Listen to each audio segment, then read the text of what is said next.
నమస్కారం. అగ్రికల్చర్లో మాస్టర్స్ చేస్తున్నారా? మీ చదువుకు ఏదైనా ఆర్థిక సాయం దొరికితే బాగుండును అని చూస్తున్నారా? అయితే ఐసీఏఆర్ ఇచ్చే నేషనల్ టాలెంట్ స్కాలర్షిప్ గురించి మీరు తప్పకుండా తెలుసుకోవాలి. ఈరోజు మనం దీని గురించిన పూర్తి వివరాలు తెలుసుకోబోతున్నాం. సరే, అసలు ఈ నేషనల్ టాలెంట్ స్కాలర్షిప్ అంటే ఎన్టీఎస్ ఏంటిది? దీన్ని ఇచ్చేది Indian council of agricultural research అంటే ఐసీఆర్ అన్నమాట. దీని వెనుక ఒక మంచి ఆలోచనుంది.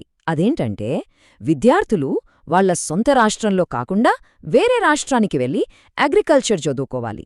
అలా చేస్తే వేర్వేరు ప్రాంతాల్లో వ్యవసాయం ఎలా చేస్తారో తెలుస్తుందన్నమాట. ఓకే, అర్హతల గురించి మాట్లాడే ముందు అందరికీ వచ్చే ఫస్ట్ క్వశ్చన్ ఏంటి? అసలు ఈ స్కాలర్షిప్ వస్తే మనకి ఫైనాన్షియల్గా ఎంత బెనిఫిట్ ఉంటుందో చూద్దాం. చూడండి, ఈ స్కాలర్షిప్ కింద సెలెక్ట్ అయిన మాస్టర్ స్టూడెంట్స్కి ప్రతి నెల 3,000 ఇస్తారు. మీ కోర్స్ పూర్తయ్యేంతవరకు ఈ సపోర్ట్ ఉంటుంది. అంటే మీ చిన్న చిన్న ఖర్చులకు ఇది చాలా హెల్ప్ అవుతుంది కదా. సరే, డబ్బుల విషయం బాగోంది. కానీ దీనికి ఎవరు అర్హులు, ఏమేం కండీషన్స్ ఉన్నారో తెలుసుకోవాలి కదా. అవేంటో చూసేద్దాం. ఓకే, ఇవి చాలా ముఖ్యమైనవి, జాగ్రత్తగా వినండి. మొట్టమొదటిది, ఇంకా చాలా ముఖ్యమైనదేంటంటే మీరు మీ సొంత రాష్ట్రంలో కాకుండా వేరే రాష్ట్రంలో చదవాలి. ఇది పక్కా రూల్. ఆ తర్వాత మీ అకాడమిక్స్, కండక్ట్ అంతా బాగుండాలి. ఇక మధ్యలో సబ్జెక్ట్ మార్చడం లాంటి కుదరవు. అలానే అడ్మిషన్ తీసుకున్న నెలలోపే కోర్స్ వదిలేయకూడదు. ఇంకొన్ని కండిషన్స్ కూడా ఉన్నాయి. మీరు ఫుల్ టైం స్టూడెంట్గా ఉండాలి. అంటే మీ పూర్తి ఫోకస్ చదువు మీదే పెట్టాలన్నమాట. అందుకే పార్ట్ టైం జాబ్ అయినా సరే ఏ ఇతర ఉద్యోగం చేయటానికి వీల్లేదు. ఇది చాలా స్ట్రిక్ట్ రూల్. అంతేకాదు, వేరే ఏ స్కాలర్షిప్ కూడా మీరు తీసుకోకూడదు. అలాగే పర్మిషన్ లేకుండా క్లాసులకు డుమ్మ కొట్టకూడదు.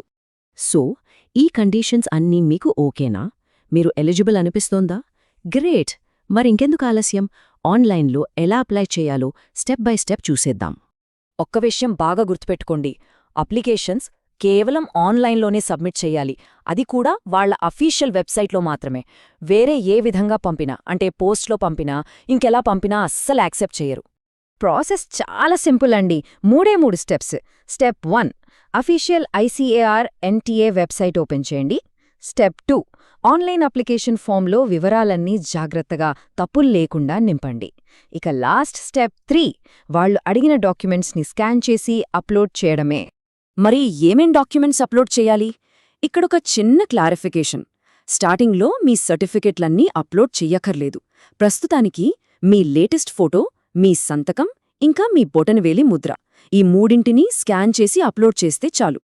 చూశారు కదా, ఈ స్కాలర్షిప్ అంటే కేవలం నెలనెలా డబ్బులివ్వడమే కాదు. దీనికి సెలెక్ట్ అయితే మన మీద ఒక పెద్ద బాధ్యత కూడా ఉంటుంది. పూర్తి డెడికేషన్తో చదువుకోవాలి.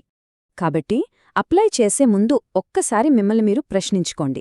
ఇంత డెడికేషన్తో కూడిన ఈ అకాడమిక్ జర్నీ నిజంగా మీ కెరియర్ గోల్స్కి సెట్ అవుతుందా? ఇది మీకు సరైన దారేనా? ఈ ఇన్ఫర్మేషన్ మీకు హెల్ప్ అయ్యిందనే అనుకుంటున్నాం. ఇలాంటి మరిన్ని వివరాల కోసం తప్పకుండా సబ్స్క్రైబ్ చేసుకోండి. ఈ టాపిక్ నచ్చితే ఒక లైక్ కొట్టి మీ ఫ్రెండ్స్కి కూడా షేర్ చేయండి. ఏమైనా డౌట్స్ ఉంటే కింద కామెంట్స్లో అడగండి. మరో టాపిక్తో మళ్ళీ కలుద్దాం.